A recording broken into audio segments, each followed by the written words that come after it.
MLC కవిత 4 పేజీల లేఖను విడుదల చేశారు. ఆమె తాను తప్పు చేశాననడానికి ఎలాంటి ఆధారాలు లేవన్నారు. 2.5 ఏళ్ల పాటు ఈడీ సిబిఐ విచారణ సాగిందన్నారు. వేరే వ్యక్తుల స్టేట్మెంట్ ఆధారంగా సాక్ష్యాలు లేకుండానే తనను అరెస్ట్ చేశారని చెప్పారు. లిక్కర్ కేసులో తాను బాధితురాలనని అన్నారు కవిత. తన ప్రైవసీకి భంగం కలిగిస్తూ పర్సనల్ మొబైల్ నెంబర్ను బయటపెట్టారని అన్నారు కవిత. తన రాజకీయ పరపతిని దెబ్బతీసే విధంగా వ్యవహరిస్తున్నారని ఆరోపించారు. మానసికంగా శారీరకంగా వేధించడంతో పాటు బెదిరించారని లేఖలో పేర్కొన్నారు కవిత.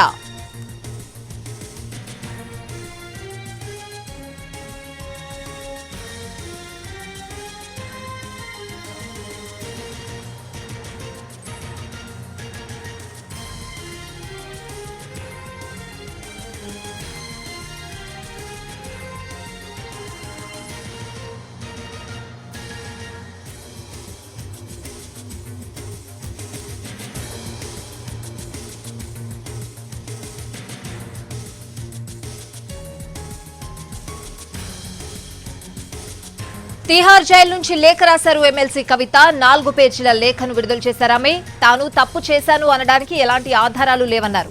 2.5 ఏళ్ల పాటు ఈడీ సిబిఐ విచారణ సాగిందన్నారు. వేరే వ్యక్తుల స్టేట్మెంట్ ఆధారంగా సాక్ష్యాలు లేకుండానే తనను అరెస్ట్ చేశారని చెప్పారు. లిక్కర్ కేసులో తాను బాధితురాలనని అన్నారు కవిత. తన ప్రైవసీకి భంగం కలిగిస్తూ పర్సనల్ మొబైల్ నెంబర్ను బయటపెట్టారని అన్నారు కవిత. తన రాజకీయ పరపతిని దెబ్బతీసే విధంగా వ్యవహరిస్తున్నారని ఆరోపించారు. మానసికంగా శారీరకంగా వేధించడంతో పాటు బెదిరించారని లేఖలో పేర్కొన్నారు. సుపద గ్రూప్ వారి ఉగాది శుభాకాంక్షలు. వెలిమిల కొల్లూరులో 5 BHK లగ్జరీ విలాస్ అత్యాధునిక సదుపాయాలు కలిగిన క్లబ్ హౌస్ తో ప్రతిష్టాత్మకమైన ప్రాజెక్ట్ గీతిక. కాల్ 9989999853. తాను పగలగొట్టానని అంటున్న ఫోన్లను దర్యాప్తు సంస్థలకు అందించి పూర్తిగా సహకరించారని తెలిపారు. తరచూ స్టేట్మెంట్లు మార్చే వారి మాటలను పట్టుకుని మమ్మల్ని వేధించారని ఆవేదన వ్యక్తం చేశారు. ఈ కేసులో సాక్ష్యాలు మార్చానని ఈడీ తనపై అపవాదు వేసిందన్న కవిత, ఈ కేసు కేవలం స్టేట్మెంట్లపైనే ఆధారపడి ఉందని, అవినీతికి ఆధారాలు సాక్ష్యాలు లేవని జస్టిస్ సంజయ్ ఖన్నా చెప్పారని గుర్తు చేశారు. తమ పార్టీ అధికారంలో ఉన్నప్పుడు తనను ఎందుకు అరెస్ట్ చేయలేదని ప్రశ్నించారు కవిత. ఓవరాల్ గా కవిత రాసిన లెటర్స్ కి సంబంధించి పూర్తి అప్డేట్స్ అడిగి తెలుసుకుందాం. మా ప్రతినిధి రాజు ఢిల్లీ నుంచి లైవ్ లో సిద్ధంగా ఉన్నారు. రాజు. స్వాతి, ఎమ్మెల్సీ కవితను గత నెల 15వ తేదీన ఎన్ఫోర్స్మెంట్ డైరెక్టరేట్ అధికారులు లిక్కర్ కేసులో అరెస్ట్ చేశారు. ఆ తర్వాత 10 రోజుల పాటు ఈడీ అధికారులు ఇంటరాగేషన్ చేశారు. ప్రస్తుతం జ్యుడిషియల్ రిమాండ్లో భాగంగా తిహార్ జైల్లో కవిత ఉన్నారు. అయితే ఈ రోజుతో జ్యుడిషియల్ రిమాండ్ ముగియడంతో కోర్టులో జైలు అధికారులు హాజరుపరిచారు. ఈ సందర్భంగా జడ్జి కావేరి బవేజా కవిత జ్యుడిషియల్ రిమాండ్ను ఈ నెల 23వ తేదీ వరకు పొడిగిస్తూ ఆర్డర్ కూడా ఇచ్చారు. అయితే ఈరోజు కోర్టులో తాను తన తరపున వాదించుకునేందుకు కవిత సిద్ధమయ్యే వచ్చారు. తను 4 పేజీల్లో కోర్టుకు ఏం చెప్పాలనుకుంటున్నారు ఈ కవిత ఈ సందర్భంగా, అంటే ఏదైతే 10 రోజుల ఇంట్రాగేషన్ కావచ్చు, ఆ తర్వాత ప్రస్తుతం తిహార్ జైల్లో అంతకుముందు 4 సార్లు ఈడీ ముందు కూడా హాజరయ్యారు. సో వీటన్నిటికి సంబంధించినటువంటి అంశాలతో 4 పేజీల్లో కవిత ఒక డ్రాఫ్ట్ తీసుకొని వచ్చారు. తను మొత్తం కూడా కోర్టు ముందు చెప్పేందుకు. అయితే కోర్టులో అవకాశం దక్కలేదు. దాంతో మీడియాకు తను ఏదైతే కోర్టు ముందు చెప్పాలనుకున్నారో ఆ అంశాలను మొత్తం కూడా లేఖ ద్వారా కవిత విడుదల చేశారు. సో ఓవరాల్గా కూడా దీంట్లో ఉన్నటువంటి అంశాలను పరిశీలిస్తే 4 పేజీల్లో ఏదైతే లిక్కర్ కేసులో తాను బాధితురాలనే అని చెప్పి కవిత స్పష్టం చేశారు. ఇక మరోపక్క అసలు ఈ లిక్కర్ స్కామ్కు సంబంధించినటువంటి అంశంలో తనకు ఎలాంటి సంబంధం లేదు, ఖచ్చితంగా కోర్టు ఈ విషయాన్ని పరిగణలోకి తీసుకోవాలనే విషయాన్ని కూడా కోర్టు ముందు చెప్పాలనుకున్నాను, అవకాశం దక్కకపోవడం వల్లే మీడియాకు ఈ లేఖను విడుదల చేస్తున్నానని చెప్పి కవిత చెప్పారు. అయితే దర్యాప్తు సంస్థలు 2.5 సంవత్సరాలుగా లిక్కర్ కేసు విచారణ కొనసాగిస్తున్నాయి. దీని అంతటి వెనక ఖచ్చితంగా రాజకీయ కోణం అనేది కనిపిస్తుంది. ఏ విధంగానైతే మోడీ వ్యవహరిస్తున్నటువంటి తీరు కావచ్చు, వాళ్ళు చెప్పినట్టు వినకపోతే, బీజేపీకి అనుబంధంగా పనిచేయకపోతే ఈడీని పంపుతామన్నట్లుగానే ఈ వ్యవహారం కనిపిస్తుంది. సో ఖచ్చితంగా రాజకీయంగా తన ప్రతిష్టను దెబ్బతీసేందుకే ఈ ప్రయత్నం చేశారు అనే విషయాన్ని తన లేఖలో కవిత పేర్కొన్నారు. అంతేకాదు తన ఫోన్లలో ఉన్నటువంటి డాటాను ధ్వంసం చేశారనే విషయాన్ని కావాలనే ఈడీ తనపై ఆరోపణలు చేస్తుంది. ఆ విధంగా నేను ఎటువంటి ధ్వంసం చేయలేదు, పూర్తిగా తన సెల్ ఫోన్లను ఉన్నట్టుగా అటు ఏదైతే వాళ్ళ ఈడీ అధికారులకు నేను సబ్మిట్ చేశారన్న విషయాన్ని కూడా ఈ సందర్భంగా స్పష్టం చేశారు. సో ప్రస్తుతం తన చిన్న కొడుకు ఏదైతే పరీక్షలకు సిద్ధం అవుతున్నారు, తన వద్ద తల్లిగా తను ఉండాల్సినటువంటి బాధ్యత ఉంది, తనకు బెయిల్ ఇవ్వాలని చెప్పి కూడా ఈ లేఖలో కవిత కోరారు. ఇంకా మరోపక్క ఏదైతే గతంలో అంటే ఈడీ కావచ్చు, సిబిఐ కావచ్చు, తనను విచారించినటువంటి సందర్భంగా పూర్తి స్థాయిలో సహకరించాను, తన బ్యాంకుకు సంబంధించినటువంటి లావాదేవీలతో పాటు వాళ్ళు అడిగినటువంటి అన్ని ప్రశ్నలకు సమాధానం ఇచ్చాను, సహకరించాను. అయినప్పటికీ కూడా కుట్రపూరితంగా తనను ఈ విధంగా ఏదైతే అరెస్ట్ చేయడం, ఆ తర్వాత తనకు బెయిల్ రాకుండా ఈడీ అధికారులు అడ్డుకుంటున్నారనే విషయాన్ని కూడా కవిత స్పష్టం చేశారు. సో ఎలాంటి ఆధారాలు లేకుండానే తనను అరెస్ట్ చేశారని చెప్పి కవిత తన లేఖలో పేర్కొన్నారు. అయితే మొత్తం ఇప్పుడు ఈడీ సిబిఐలు చేస్తున్నటువంటి కేసులన్నీ కూడా ప్రతిపక్షాల పైన చేస్తున్నారు, ప్రతిపక్షాలను టార్గెట్ చేస్తున్నారు.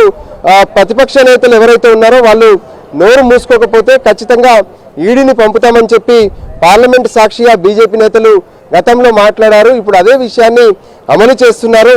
నిజంగా తాను సాక్షులను ప్రభావితం చేశాననే ఆరోపణ ఉంటే ఎందుకు మా పార్టీ అధికారంలో ఉన్నప్పుడు ఎందుకు అరెస్ట్ చేయలేదు, అధికారం కోల్పోయిన తర్వాత ఎందుకు అరెస్ట్ చేసి తన పార్టీని దిగజార్చే ప్రయత్నం చేస్తున్నారనే విషయాలను తన 4 పేజీల లేఖలో తను రాశారు. అయితే ఓవరాల్గా కూడా తనకు ఎటువంటి సంబంధం లేనటువంటి ఈ లిక్కర్ కేసులో ఇరికించారు.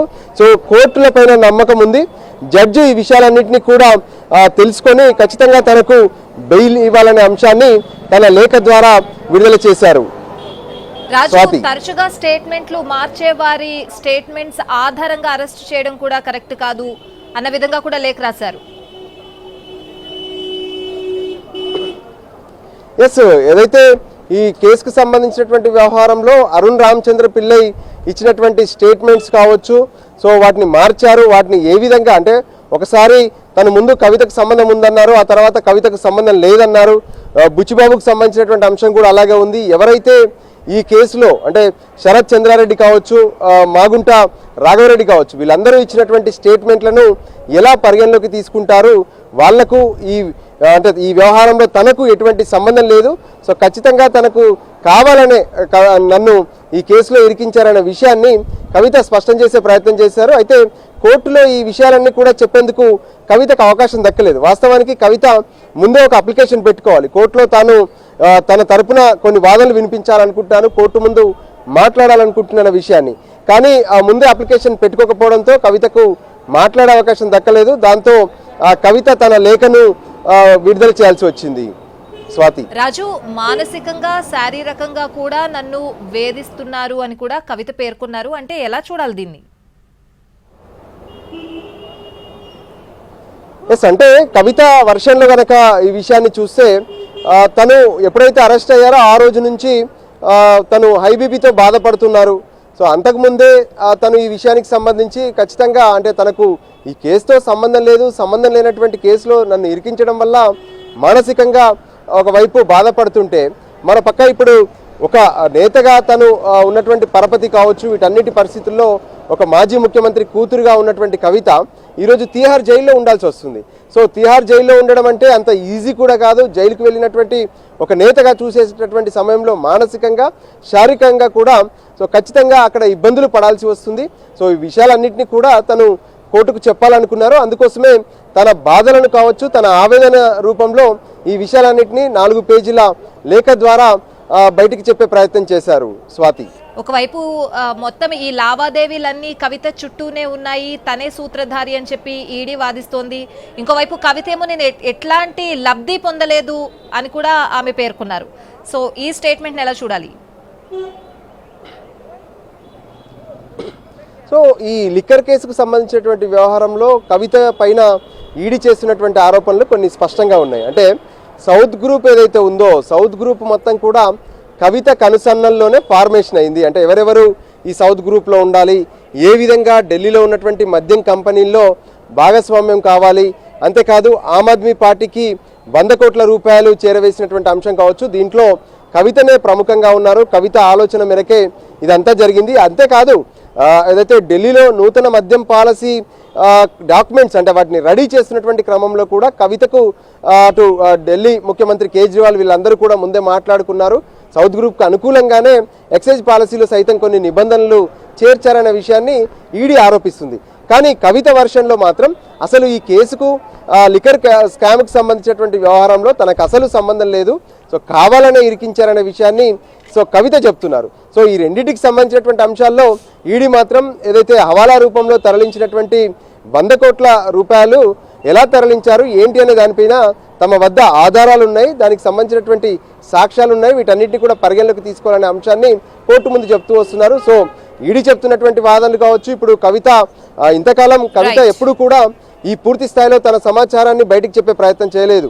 సో మొదటిసారి తను కోర్టులో చెప్పే అవకాశం రాకపోవడంతో తన లేఖ ద్వారా తను చెప్పాలనుకున్నటువంటి అంశాలను అయితే ప్రజలకు మీడియా ద్వారా ప్రజలకు వివరించే ప్రయత్నం చేశారు.